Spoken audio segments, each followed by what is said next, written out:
काही सांगू शकाल? माझं जे नाव आहे, माझ्या मुलाबाळांचं नाव दिलेलं आहे पर्चामध्ये, आणि ते माझं नाव नाही दिलेलं आहे. आणि सगळ्यांनी बघितलेलं आहे की जे परलीच्या जे निवडणुकी जिंकली त्यांनी, ते खूप गुंडाशाही दंडपशाही करून 200 जे बूथ होते ते कॅप्चर करून घेतले होते आणि स्वतः मतदान करून दिलेलं आहे. आणि माझ्याकडे खूप काय पुरावे जे मी पुढे देणार आहे, आता तो नाही देऊ शकत, पण जे मृत लोक होते त्यांचे पण मतदान करून घेतलेलं आहे. ते सगळं मी कोर्टामध्ये जे प्रकरण आहे ते एक आयडियल प्रकरण म्हणून मानलं जाईल देशामध्ये यापुढे. आयडियल नाही, हिस्ट्री एक इतिहास की एक औरत लढी थी, एक महिला लढली होती, इतकी मोठी शक्ती समोर लढली होती आणि जिंकली, एकटी आहे मी, खूप मोठी गोष्ट आहे.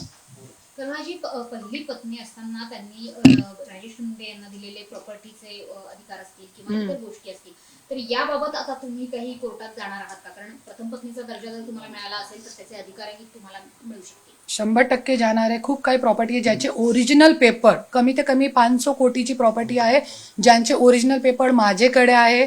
त्यांच्या एक स्टेटमेंट काय म्हणतात ना ते स्टाम्पवरती ते पण लिहून मला दिलेलं आहे की प्रॉपर्टी तुमची आणि मुलाबाळांची आहे. पण जे पासून आमच्या 3 वर्ष अगोदर झगडा जे चालू आहे त्याच्यामध्ये त्यांनी काय केलेलं आहे माझं असं माहीत पडलेलं आहे आणि असं झालेलं पण आहे. तुम्ही माहिती काढा RTI टाकून की त्यांनी काय केलेलं. आमचा झगडा झाला अगोदर, तुम्ही प्रॉपर्टीसाठी काय बोलत नाही होती, काहीही बोलत नाही होती, तर त्यांना काही भीती नाही होती. पण ज्यावेळी आमचा झगडा सुरू झाला तर त्यांनी काय केलं की ते सगळी जे प्रॉपर्टी आहे सगळी राजश्रीच्या नावावर केली, बेक डेटचे स्टाम्प घेऊन. तर त्याच्यासाठी मी 100% हायकोर्टामध्ये पूर्ण प्रॉपर्टी वरती मी केस टाकणार. राजश्री मुंडे ह्या आता अनधिकृत म्हणजे दुसऱ्या पत्नी किंवा त्यांचं जे स्टेटस आहे ते अनधिकृत होईल किंवा त्यांच्या नावावर असणारी प्रॉपर्टी ही अनधिकृतरित्या ट्रान्सफर केलेली आहे असा तुमचा दावा? अनधिकृत ट्रांसफर करिए ना, अनधिकृत हमसे पूछा नहीं, मुझसे नहीं पूछा, मेरे बच्चों से नहीं पूछा. हमारे नाम पे 1 रुपये की प्रॉपर्टी नहीं है धनंजय मुंडे की. राजेश्रींबरोबर लग्न करताना त्यांनी तुमची काही परवानगी घेतली होती? तुम्हाला काही कल्पना होती? नाही, मला काही कल्पना पण नव्हती. मी इंदोरमध्ये होती. मग या लग्नाला तुम्ही आता कोर्टात चॅलेंज करणार? हा करणार, केलेलं आहे अगोदर पण. ते डोमेस्टिक व्हायलन्स मध्ये सगळं येतं. सोबतच तुम्ही नैतिकतेच्या आधारावर धनंजय मुंडेंनी राजीनामा द्यावा अशी तुम्ही मागणी केलेली आहे. तुम्ही दुसऱ्या बाजूला म्हणताय की निवडणूक आयोगाकडे प्रतिज्ञापत्रात माहिती लपवली आहे, त्याच्यामुळे आमदारकीचा सुद्धा राजीनामा द्यावा. ते थोडं इलॅबोरेट करून सांगा की तुमची आता धनंजय मुंडे यांची मंत्री असण्याबाबतची भावना काय आहे, त्यांनी भूमिका काय, तुमची भूमिका काय?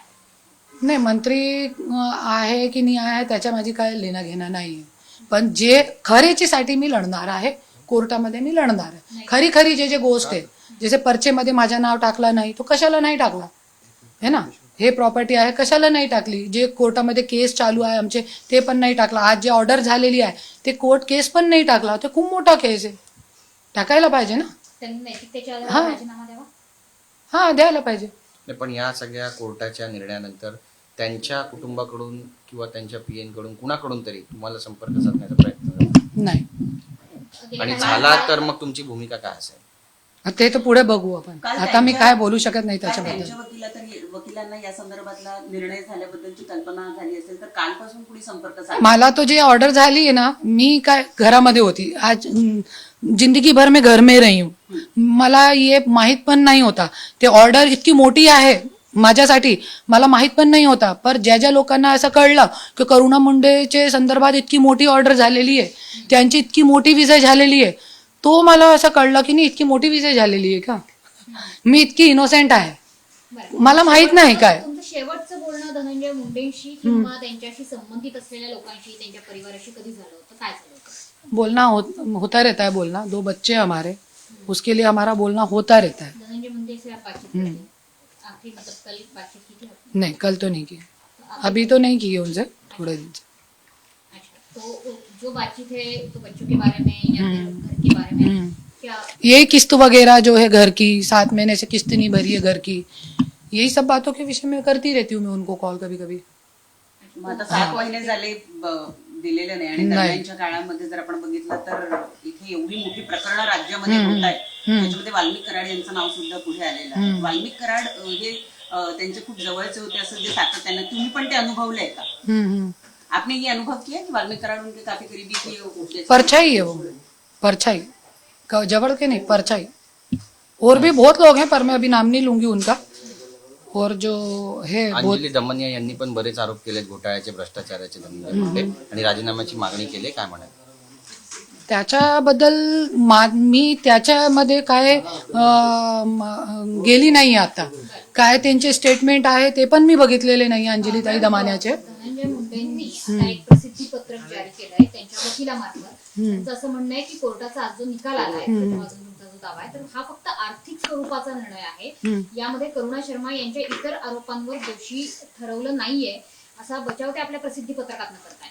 खरी आहे हे ना, खरी गोष्ट आहे.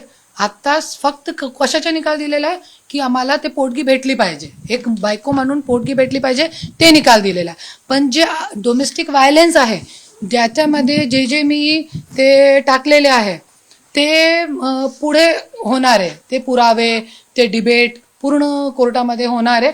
ते पुढची गोष्ट आहे, त्याच्यासाठी 20 तारीख ठेवलेली आहे. त्यांनी पार्शली येस असं म्हटलेलं आहे ऑर्डरमध्ये डोमेस्टिक व्हायलन्सच्या. आणि सोबतच धनंजय मुंडे आता स्वतःचा बचाव करून पाहतात की ही फक्त आर्थिक ऑर्डर आहे, तुमच्या इतर बाबतीत, इतर दोषारोपांबाबतीत कोर्टाचं काही म्हणणं नाहीये. हा, आता तो आर्थिक आहे ना. आणि ते पण केलेलं आहे ना की आता असे जेलमध्ये जे केलेलं आहे की तुम्ही डोमेस्टिक व्हायलन्स करू नका, क्योंकि डोमेस्टिक व्हायलन्स ते नाही असतो की तुम्ही घरामध्ये राहून बायकोसोबत मारहाण करता, ते नसतो.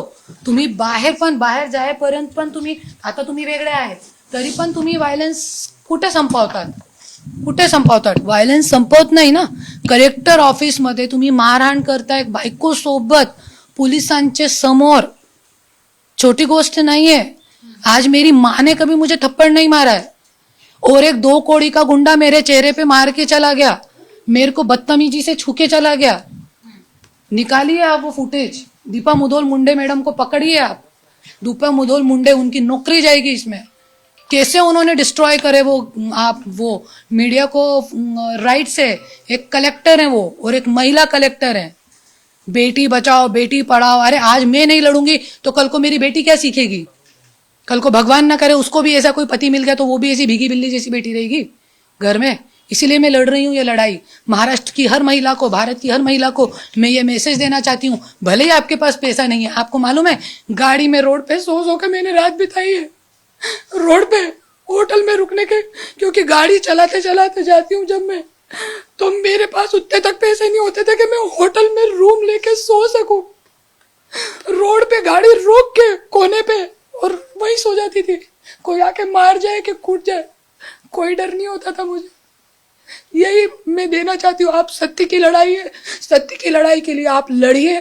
कोई आपको धमकी दे, मारे, पीटे, आपके कुछ भी करे आपके लिए, आप लड़ो. लड़ाई ऊपर वाला है न्यायाधीश, सबसे बड़ा न्यायाधीश ईश्वर है जो मेरे साथ था, इसलिए मुझे आज न्याय मिल रहा है. औरंगाबाद कोर्ट में भी मुझे इसीलिए न्याय मिला है. अभी राजेश दीपा मुधोल मुंडे मॅडम. पण इतकं हे असून सुद्धा त्यांच्यावरती काहीही कारवाई होत नाहीये किंवा त्यांच्यावरती कोणी हे बोलत नाही, त्यांना पाठीशी घातलं जाते. यंत्रणा सगळी त्यांना मदत करते का? Obviously. विशेषतः मुख्यमंत्री त्यांना मदत करते. देवेंद्र फडणवीस जी का वरद हस्त उनके ऊपर अपोजिशन लीडर के टाइम से है. उसके बाद अजीत दादा तो हैं ही. तो इतनी बड़ी ताकत जब है उनके पीछे कौन करना, कौन करेगा?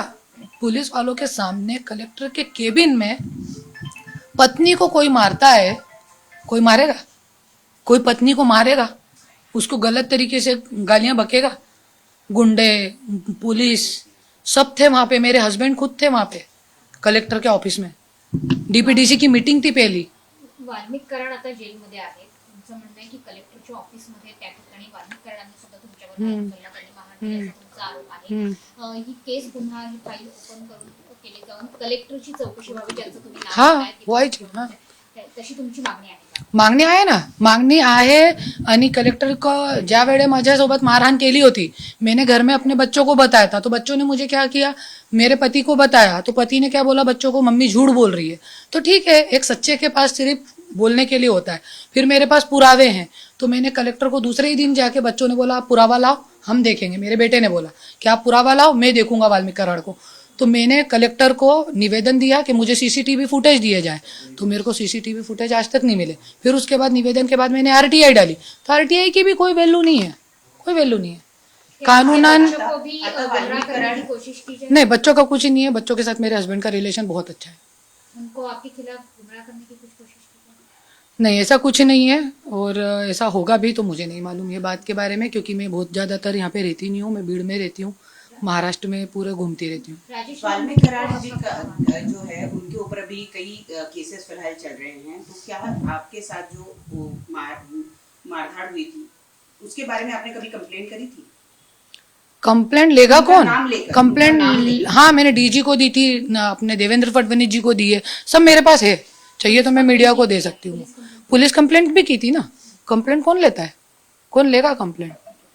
अभी आज जो आपकी तरफ से आज जो निकाल आला है तुमच्या बाजूने, या निकालानंतर मैं एक बात बताती हूँ आपको। आज मेरे को, मैं एक यहाँ पे रहती थी पहले, मैंने बम्बई क्यों छोड़ दिया, भीड़ में मैं क्यों रहती हूँ? मैं यहाँ पे रहती थी ना, मेरे दरवाजे पे कभी भी पुलिस वाले आते थे, मेरे दरवाजे पे कभी भी पुलिस वाले आते थे और मुझे उठा के लेके जाते थे, कभी भी आते थे और मेरे को लेके जाते थे पुलिस स्टेशन में। ऐसा मेरे साथ चलता था सब, इसलिए मैंने ये भीड़ बम्बई छोड़ दिया, क्योंकि मेरे साथ मेरे बच्चे भी रहते हैं। मैं अपने आप को बचा सकती हूँ, अपने बच्चों को कैसे बचाऊंगी? कल को मेरे बच्चों को भी लेके चले गए तो कोण जिम्मेदार होगा उसका? तुम्ही काय शिकला? एक गोष्ट जी प्रकर्षाने तुम्हाला आठवणीत राहील नेहमी. एकच शिकलेला आहे, लढायला पाहिजे, रडायला नाही पाहिजे, लढायला पाहिजे। पण रडणं येतात मला, क्योंकि खूप काही इमोशन धनंजय मुंडे सोबत जुळलेले माझे। मैंने खूप प्यार किया अपने पति को, एक प्रेमिका बोल के। आज भी मैं वो बोलेंगे मेरे लिए जान दे दो तो मैं जान भी दे सकती हूँ, पर प्यार से, नफरत से, जोर जबरदस्ती से भगवान के आगे भी मैं नहीं झुकूंगी, भगवान के आगे भी मैं नहीं झुकूंगी। मैं भूखी रह के लड़ रही हूँ, 24 घंटे भूखी रह के लड़ रही हूँ मैं। भीड़ में जाके आप मेरा घर देखिए, इतने छोटे घर में मैंने 2 साल निकाले, वहां पे नाले के पास 4 कुर्सी है मेरे यहाँ। पर ये राजमहल, जैसे सीता जी ने अपना वनवास, राजमहल छोड़ के वनवास काटा था, मैंने बोला मैं भी उसी मट्टी की हूँ। मेरे को भी आज इतना आलीशान घर है हमारा, आप देख रहे हैं। आज ये आलीशान घर छोड़ के मैं भीड़ में धक्के खा रही हूँ, भूखे, बाथरूम रोक के। एक औरत की क्या वजह होती मैं वो बता रही हूँ आपको। शायद ये मीडिया के माध्यम से मेरे पति भी सुन ले, क्योंकि उनके पास तो इतना भी टाइम नहीं है कि मेरा सुन ले। वो एक मंत्री की पत्नी होने के बावजूद 15 घंटे पानी नहीं पीती हूँ, क्योंकि बाथरूम आ जाएगी। बाथरूम कहाँ जाऊंगी? रोड पे नहीं जा सकती, औरत हूं ना, इसके लिए। इसलिए औरत की बहुत दुर्दशा है। फिर भी मैं यही बोलूंगी, कई जगह प्यार से नहीं काम लिया जाता, इमोशंस काम नहीं आते, ये पैसे वालों को इमोशंस नहीं समझ में आते। तो ठीक है, आप लड़िए। मैं हर महिला को, कई मंत्री हैं ऐसे जिनकी बीवियां बहुत परेशान है, तो मैं यही बोलूंगी, आप लोग लड़िए और लड़िए, आपकी जीत होएगी और हुई। आज धनंजय मुंडे और राजेश मुंडे को आप क्या कहना चाहेंगे? राशिरी को तो मैं कुछ नहीं कहना चाहूंगी, क्योंकि वो मेरे नजरों में औरत ही नहीं है। That's it. ओके. औरत मतलब वो होती है जो अपने पति को बचा के रखे बुराइयों से, जो मैंने किया 27 साल मैंने किया, इसलिए आज धनंजय मुंडे मंत्री बना। देश विदेशातील प्रत्येक घडामोडींचे लाईव्ह अपडेट मिळवण्यासाठी आता साम टीव्हीच्या सर्व सोशल मीडिया प्लॅटफॉर्मला लाईक, फॉलो आणि सबस्क्राईब करा। तसंच सर्व नोटिफिकेशनसाठी बेल आयकॉन प्रेस करायला विसरू नका।